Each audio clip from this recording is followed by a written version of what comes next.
세계에서 가장 유명한 건물에 계약서에는 사실 철거라는 조항이 적혀 있었습니다. 1887년 1월 귀스타브 에펠이 서명한 문서에는 만료일이 있었어요. 부지 사용 허가 기간은 딱 20년. 그 뒤엔 파리시가 가져가 헐어버릴 예정이었습니다. 그런데 에펠탑은 그냥 살아남은 게 아니라 살아남으려고 20년을 준비했어요. 오늘은 그 준비에 관한 이야기입니다.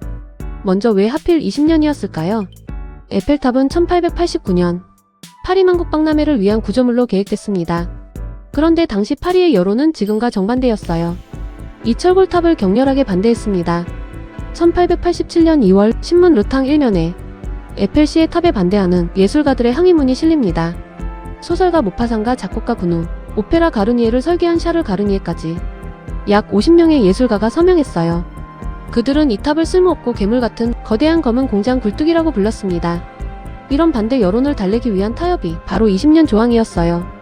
20년만 세워두고 철거하겠다는 약속으로 반발을 무마한 겁니다. 즉 에펠탑은 처음부터 시한부로 태어났습니다. 공사비는 총 약 780만 프랑이 들었습니다. 이 중 국가와 파리시 보조금은 150만 프랑뿐이었고 나머지 650만 프랑은 에펠이 자기 돈으로 부담했어요. 국가가 4분의 1만 되고 나머지는 개인이 짊어진 셈입니다. 도박에 가까운 투자였지만 결과는 놀라웠습니다. 박람회가 열린 1889년 5월부터 11월까지 6달 동안 약 195만 명이 탑에 올랐어요. 하루 평균 12,000명꼴입니다.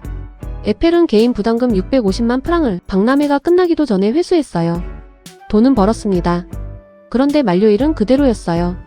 박람회의 열기는 오래가지 않았습니다. 축제가 끝나자 300m짜리 철골은 그냥 크기만한 구조물이 됐어요. 1890년대에 접어들며 방문객은 급감했고 사람들은 더 이상 이 탑을 특별하게 여기지 않았습니다. 만료일은 다가오는데 탑을 지켜줄 명분은 사라지고 있었어요. 바로 이때부터 에펠이 움직이기 시작합니다. 에펠은 냉정하게 판단했어요. 미적으로 싸우면 예술가들에게 진다. 취향과 미학의 문제로 가면 이길 수 없다는 걸 알았습니다. 그래서 그는 완전히 다른 전장을 골랐어요. 바로 용도였습니다. 탑에 실용적 쓸모를 부여해서 철거를 논의조차 못하게 만드는 전략이었어요. 에펠은 탑을 기상 관측소로 공기저항과 낙하 실험장으로 개방했습니다. 그리고 결정적인 카드가 무선 전신이었어요. 1898년 탑에서 4km 떨어진 팡테온까지 무선 전신 실험이 성공합니다. 에펠은 여기서 가능성을 봤어요. 1903년 그는 군의 무선 전신 연구를 자기 돈으로 지원하기 시작합니다. 꼭대기 안테나 지지대와 케이블, 탑 아래 연구용 오두막까지 전부 개인 부담이었어요. 당시 군은 광학 신호와 통신용 비둘기를 더 신뢰하던 때였습니다. 통신거리는 빠르게 늘어났어요. 1904년에는 약 400km, 1907년에는 튀니지 해군기지까지 약 1500km에 이릅니다. 1908년에는 약 6000km로 세계 최장거리에 도달했습니다. 1909년 탑 아래 샹드마르스 지하에 상설 무선국이 설치됩니다. 에펠탑은 이제 군의 전략 자산이 됐어요. 계약 만료일은 1909년 12월 31일이었습니다. 그 다음 날인 1910년 1월 1일. 소유권은 파리시로 넘어갈 예정이었어요. 원래대로라면 철거 논의가 시작됐어야 할 시점입니다. 그런데 파리시가 부술 수 있었던 건 눈에 거슬리는 철골이었지 전략 통신시설이 아니었어요. 결과는 철거가 아니라 70년 연장이었습니다. 그리고 그 판단이 옳았음은 곧 증명됐어요.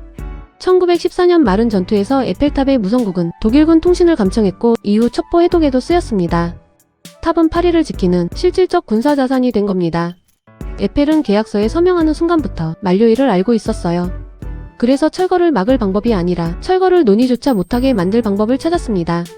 설계자가 마지막에 설계한 건 탑이 아니라 탑을 부술 수 없는 이유였어요.